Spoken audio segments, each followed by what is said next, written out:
So just a quick video today. I wanted to make this one about the Pimax Crystal LIGHT. Now, a few days ago, I released a video where I spoke about the Pimax Frontier event, where they did announce the Pimax Crystal LIGHT and the Pimax Crystal Super, the Super version being sort of a very high-end VR headset for PC only.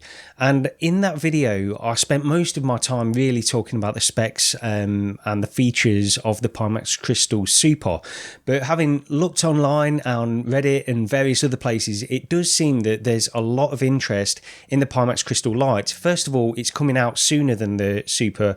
The LIGHT is supposed to be released in May. Hopefully they stick to that. But also, it's the price. It's a $699 headset, high-end PC VR, $699. So they are really getting a lot of people interested in the Pimax Crystal LIGHT. So I wanted to make this video really just to focus on what you can expect from the Pimax Crystal LIGHT. And I've got a Pimax Crystal here, the original version, which I still use quite often in the seated sim-based types of games that I usually play. And really, the Pimax Crystal LIGHT is just a cutback version of the original Crystal, but it's cut back in some interesting ways and some good ways. You don't need the battery, you don't need the XR2 chip, it's got no standalone mode. The Pimax Crystal LIGHT won't be capable of any wireless mode using the module which is supposed to be coming out later on this year, the 60 GHz WiGig module for the original Crystal. The LIGHT won't be able to take advantage of that, it will be wired to the PC. And also the Crystal LIGHT doesn't come with dynamic foveated rendering. It doesn't come with any eye tracking, so you won't be able to get the performance benefits of dynamic foveated rendering, which you can in the original Crystal. What to expect from that really? In the test that I've done, and I think this is pretty much in line with what everybody else is getting in terms of results of the performance increase with dynamic foveated rendering, you can get anywhere between sort of 10 to 30% improvement in performance. Now that's dependent on various things. Not every title will work with dynamic foveated rendering, so you've got to be aware of that first of all. The types of games that do take advantage, so things like Microsoft Flight Simulator and Elite Dangerous and various races as well will take advantage of the dynamic foveated rendering, but not everything will. So that's a bit of a problem in terms of the usability of it. But I guess what a lot of people will be playing with this sim, what I would consider, primarily like a sim-based headset, a lot of those titles will be compatible with dynamic foveated rendering, so it could give you a frame rate boost overall. So that's something to consider. The Pimax Crystal LIGHT will not give you that frame rate boost with dynamic foveated rendering. It does, however, have foveated rendering 2.0, so it just doesn't use any kind of eye tracking implementation, but it will still render the center of your display at a much higher resolution than the outer edges, where you're possibly not focused as much. And so you're still able to take advantage of that performance benefit. But it will be slightly more noticeable, I would say, than the dynamic foveated rendering. And, I think they've done this to keep the price down. Of course, they've done it for that reason. They needed to remove the Tobii eye tracking from the Pimax Crystal LIGHT in order to reach that $699 price, $699 for the Pimax Crystal LIGHT. But there are various other options with the Pimax Crystal LIGHT as well. So initially, when they first announced this, they said that for $899, you can get the MiniLED local dimming version of the Pimax Crystal LIGHT, and that will give you better color vibrancy. You'll get deeper blacks, and it just offers a closer to OLED type of experience with these QLED displays.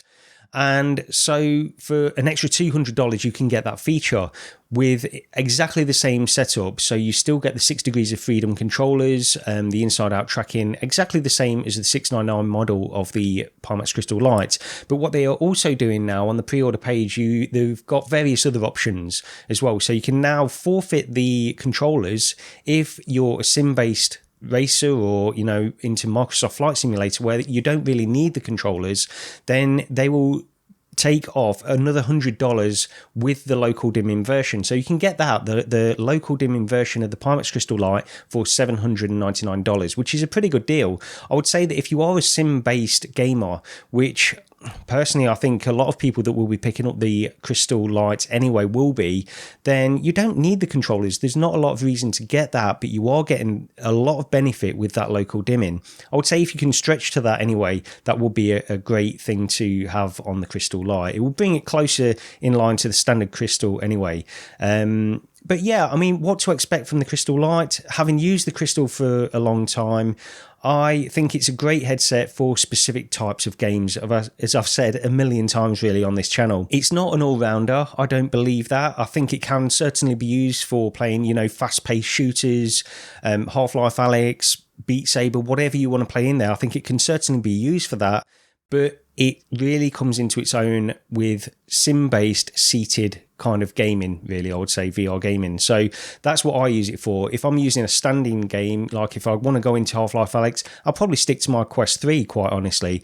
But if I want to get the best possible experience in something like Microsoft Flight Simulator, Elite Dangerous, or Project Cars 2, you know, whatever racer you want to play, the Pimax Crystal is going to be a fantastic experience with that, paired with, you know, a suitably powerful PC, I would say.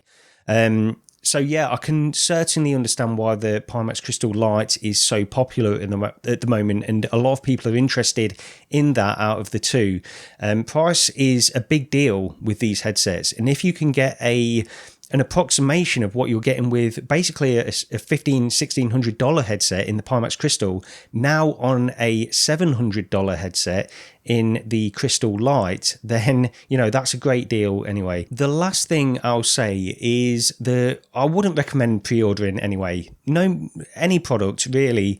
But with Pimax, we don't know exactly what we're going to be getting on launch. We don't know the features it's going to roll out with. I expect it to be pretty feature complete because it is just a cutback version of the Crystal. So all of the software implementation should be done. So I would expect that, but we don't know for sure. So I'd say, you know, don't pre-order. However, if you're going to pre-order anyway, you will find a link in the description to this video, and it's an affiliate link. So if you click on that, do pre-order the Pimax Crystal Light, then I get some money back. It does help to support the channel. Once again, I'd recommend not doing that until we've got some hands-on impressions, hands-on third-party reviews of these headsets, and make a decision based on that. There's not really any disadvantage by doing that, other than, you know, you might get it, you know, a few weeks later or something, I would say. So that's my advice anyway. If you're going to pre-order regardless, it would be appreciated if you did use that link in the description to this video. But yeah, that's pretty much it for this one.